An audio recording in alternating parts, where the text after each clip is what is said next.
সালামু আলাইকুম প্রিয় ভিউয়ার্স। আল কুরআন আল্লাহর বাণী, যা জিব্রাইল আলাইহিসসালাম মারফত সুদীর্ঘ 23 বছরে আল্লাহ তাআলার পক্ষ থেকে আমাদের প্রিয় নবী মুহাম্মদ সাল্লাল্লাহু আলাইহি সাল্লামের প্রতি অবতীর্ণ হয়। আল কুরআনকে আল্লাহ রাব্বুল আলামিন সকল মানুষের সার্বিক কল্যাণ ও মুক্তির দিশারি বা পথ প্রদর্শক রূপে নাজিল করেছেন। আল কুরআনের ভূমিকা হল সূরাতুল ফাতিহা। এটিকে আবার আল কুরআনের সারসংক্ষেপও বলা হয়।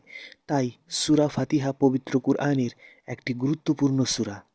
আলোচ্য নিবন্ধে এ সূরার ফজিলত ও বৈশিষ্ট্য সম্পর্কে আজকে আলোচনা করা হবে।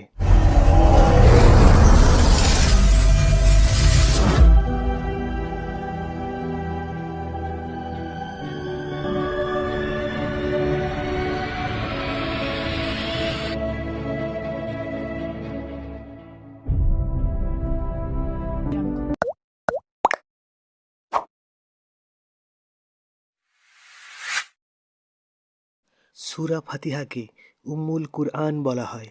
উম্মুলের আবিধানিক অর্থ মা বা জননী। কুরআনের সারমর্ম বলা হয় এই সূরাকে। আল্লাহর কাছে সূরাটি এতটাই প্রিয় যে আল্লাহ তার বান্দাদের জন্য এই সূরা পড়া ফরজ করে দিয়েছেন। এই সূরা ফাতিহা নামাজের মধ্যে না পাঠ করলে নামাজ পূর্ণতা লাভ পাবে না। সুতরাং প্রতি ওয়াক্ত নামাজে সূরা ফাতিহা পাঠ করা বাধ্যতামূলক। সূরা ফাতিহার বাংলা উচ্চারণ ও অর্থ: বিসমিল্লাহির রহমানির রহিম। শুরু করছি আল্লাহর নামে, যিনি পরম করুণাময়, অতি দয়ালু। আলহামদুলিল্লাহি রব্বিল আলামিন। যাবতীয় প্রশংসা আল্লাহ তাআলার, যিনি সকল সৃষ্টি জগতের পালনকর্তা। আর রহমানির রহিম, যিনি নিতান্ত মেহেরবান ও দয়ালু। মালিকি ইয়াউমিদ্দিন, বিচার দিনের একমাত্র অধিপতি। ইয়াকা নাবুদু ওয়া ইয়াকা নাস্তাঈন, আমরা একমাত্র তোমারই ইবাদত করি এবং শুধুমাত্র তোমারই সাহায্য প্রার্থনা করি। ইহদিনাস সিরাতাল মুস্তাকিম, আমাদের সরল পথ দেখাও। সিরাতাল্লাযীনা আনআমতা আলাইহিম গায়রিল মাগদুবি আলাইহিম ওয়ালাদ-দাল্লিন, সে সমস্ত লোকের পথ যাদেরকে তুমি নিয়ামত দান করেছ, তাদের পথ নয় যাদের প্রতি তোমার গজব নাজিল হয়েছে এবং যারা পথভ্রষ্ট হয়েছে। পবিত্র কুরআনের প্রথম সূরা আল ফাতিহা মক্কায় নাজিল হওয়া সর্বপ্রথম পূর্ণাঙ্গ একটি সূরা। বিশেষ বৈশিষ্ট্য, মর্যাদা ও বিষয়বস্তুর প্রতি লক্ষ্য রেখেই ফাতিহা নামকরণ হয়েছে। প্রথম 3 আয়াতে মহান আল্লাহর প্রশংসা করার পদ্ধতি, পরের 4 আয়াতে ইবাদতের তৌফিক, পূর্ণ হিদায়াত ও নেক বান্দাদের মধ্যে শামিল থাকার প্রার্থনা শিক্ষা দেওয়া হয়েছে। সর্বাধিক গুরুত্বপূর্ণ এই সূরা ফাতিহা, এর ফজিলত ও আমল খুবই গুরুত্বপূর্ণ এবং বরকতময়। পবিত্র কুরআনের 114টি সূরার মধ্যে সূরা ফাতিহার নাম সবচেয়ে বেশি। এই নামগুলোর পেছনে রহমত, বরকত ও আমলের গুপ্ত রহস্য লুকিয়ে আছে। প্রত্যেক নামের সঙ্গে সূরাটির সামঞ্জস্য ও যথার্থতা বিদ্যমান। আল্লামা জালালউদ্দিন সূয়ুতী রহমাতুল্লাহ আলাইহি আল ইতকান গ্রন্থে সূরা ফাতিহার 500 নাম উল্লেখ করেছেন। এটা নিঃসন্দেহে উক্ত সূরার শীর্ষ মর্যাদার পরিচায়ক।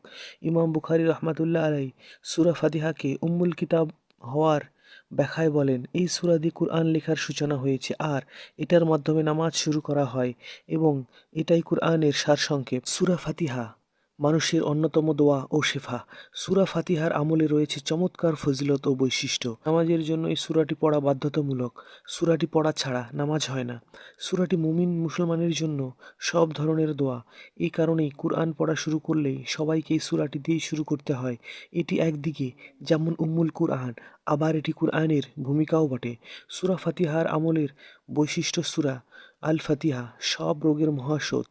এই সূরার আমলের ব্যাপারে রাসূলুল্লাহ সাল্লাল্লাহু আলাইহি সাল্লাম সুস্পষ্ট দিক নির্দেশনা দিয়েছেন। সূরা ফাতিহার আমলের অন্যতম বৈশিষ্ট্যগুলি হলো: হযরত জাফর সাদেক রাদিয়াল্লাহু তাআলা আনহু বর্ণনা করেন, সূরা ফাতিহা 40 বার পাঠ করে পানির উপর দম করে কোনো জ্বরে আক্রান্ত লোকের মুখমণ্ডলে ছিটিয়ে দিলে এই সূরার বরকতে আল্লাহ তাআলা জ্বর দূর করে দেন। ফজরের সুন্নত ও ফরজ নামাজের মধ্যবর্তী সময় ৪১ বার সূরা ফাতিহা পড়ে চোখে ফু দিলে চোখের ব্যথা দূর হয়। শেষ রাতে সূরা ফাতিহা ৪১ বার পড়লে আল্লাহ তাআলা বান্দার রিজিক বাড়িয়ে দেন। ৪০ দিন নিয়মিত সূরা ফাতিহা পড়ে পানিতে ফু দিয়ে অসুস্থ ব্যক্তিকে পান করালে আল্লাহ তাআলা ওই ব্যক্তির অসুস্থতা দূর করে দেন। কেউ কেউ সূরাটিকে গোলাপ জাফরান এবং কস্তুরী দিয়ে চিনির রেকাবিতে লিখে তা পানি দিয়ে ধুয়ে ৪০ দিন পান করালেও রোগী সুস্থ হয়ে ওঠেন। দাঁতের ব্যথা, পেটের ব্যথা, মাথা ব্যথার জন্য ৭ বার এই সূরা পাঠ করে দম করলেই আল্লাহ তাআলা এসব ব্যথা দূর করে দেন। যে কোনো রোগে এ সূরার আমল কার্যকরী।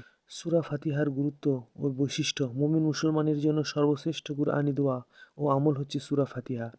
আল্লাহ তাআলা এই সূরায় নিজের ও বান্দার মধ্যে সব করণীয় ভাগ করে নিয়েছেন। তাই সূরা ফাতিহা ছাড়া আল্লাহর নৈকট্য অর্জন করাও সম্ভব নয়। হযরত সাঈদ ইবনে মুআল্লা রাদিয়াল্লাহু তাআলা আনহু বর্ণনা করেন, তিনি মসজিদে নামাজ আদায় করেছিলেন। তখন রাসূলুল্লাহ সাল্লাল্লাহু আলাইহি ওয়াসাল্লাম তাকে ডাকলেন। অতঃপর আমাকে বললেন, মসজিদ থেকে তোমার বের হওয়ার আগেই আমি তোমাকে অবশ্যই কুরআনের সবচেয়ে মহান সূরাটি শিখিয়ে দেব। তারপর তিনি আমার হাত ধরলেন।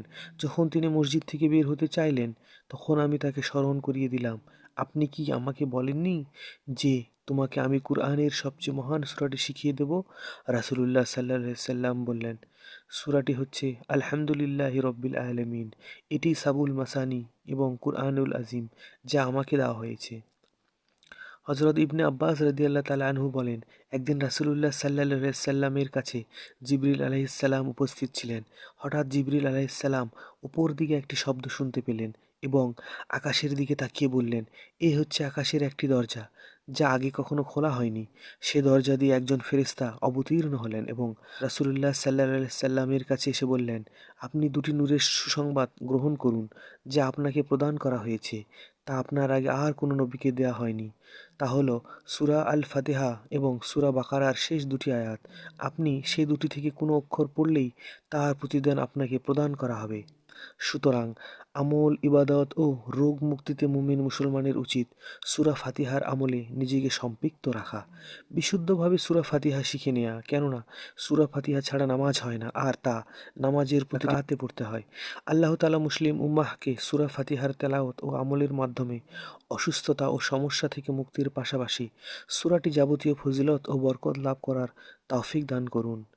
সূরার হক অনুযায়ী ইবাদত ও সাহায্য প্রার্থনা করার তৌফিক দান করুন। আমিন।